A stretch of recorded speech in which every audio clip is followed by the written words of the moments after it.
On a vraiment l'intuition que le monde de l'art et de la culture peut être un vecteur assez formidable pour recréer de la mixité, de l'humanité dans la ville et retrouver une ville qui convienne à tous. Alors avec le laboratoire de transfert, on a expérimenté pas mal d'activités autour de la question de la fabrique de la ville.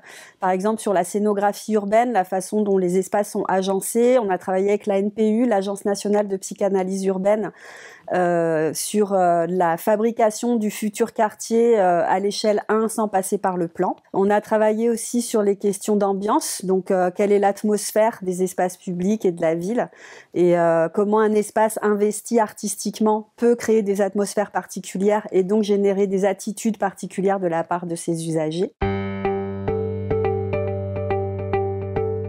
Les artistes peuvent apporter des choses dans le monde de l'urbanisme à plusieurs endroits, que ce soit dans des questions de repérage, c'est-à-dire qu'ils ont cette capacité à aller explorer, arpenter des lieux, essayer de comprendre leur fonctionnement, leurs usages, les habitudes ou pas. Les artistes peuvent avoir aussi un regard décalé, donc permettre aux habitants, aux usagers et aussi aux urbanistes, aux architectes, aux promoteurs, aux aménageurs de regarder différemment la ville sous des prismes esthétiques.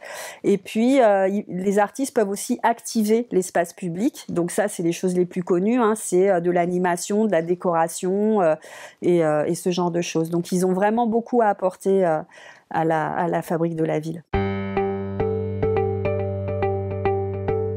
Habiter, c'est pas seulement avoir un toit au-dessus de sa tête. Habiter, c'est être en relation avec son environnement, avec son espace de vie, les rues, les places, les espaces publics, les espaces privés, etc.